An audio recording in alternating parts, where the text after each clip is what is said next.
Remplissez l'air de cris en vos grottes profondes.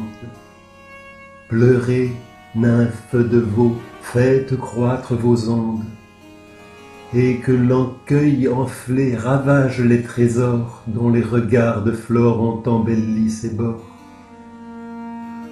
On ne blâmera point vos larmes innocentes, vous pouvez donner cours à vos douleurs pressantes. Chacun attend de vous ce devoir généreux. Les destins sont contents, Oronte est malheureux. Vous l'avez vu naguère au bord de vos fontaines, qui, sans craindre du sort les faveurs incertaines, plein d'éclat, plein de gloire, adoré des mortels, recevait des honneurs qu'on ne doit qu'aux autels. Hélas, qu'il est déchu de ce bonheur suprême, que vous le trouveriez différent de lui-même.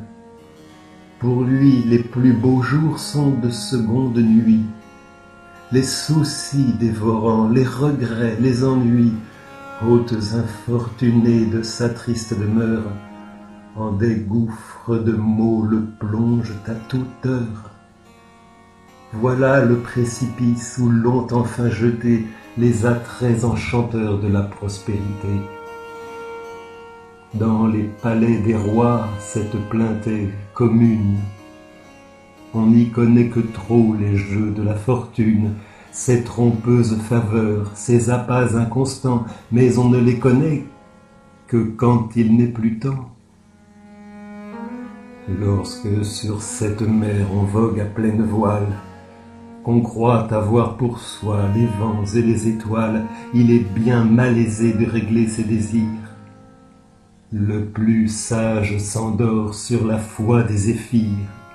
Jamais un favori ne borne sa carrière, il ne regarde point ce qu'il laisse en arrière, et tout ce vain amour des grandeurs et du bruit ne le saurait quitter qu'après l'avoir détruit.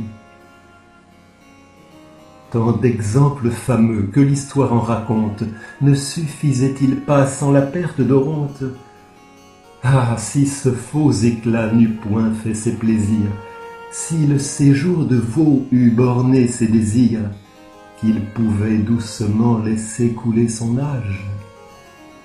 Vous n'avez pas chez vous ce brillant équipage, cette foule de gens qui s'en vont chaque jour saluer à longs flots le soleil de la cour, mais la faveur du ciel vous donne en récompense du repos, du loisir, de l'ombre et du silence, un tranquille sommeil, d'innocents entretiens, et jamais à la cour on ne trouve ces biens.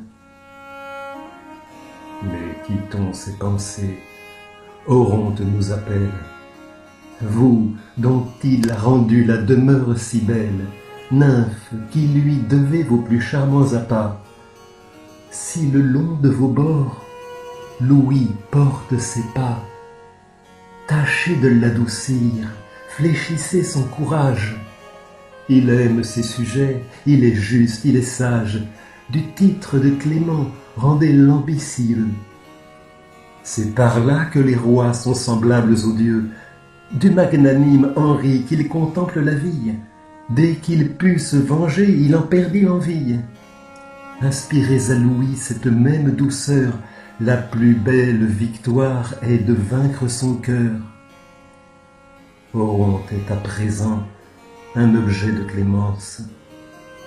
S'il a cru les conseils d'une aveugle puissance, il est assez puni par son sort rigoureux. Et c'est être innocent que d'être malheureux.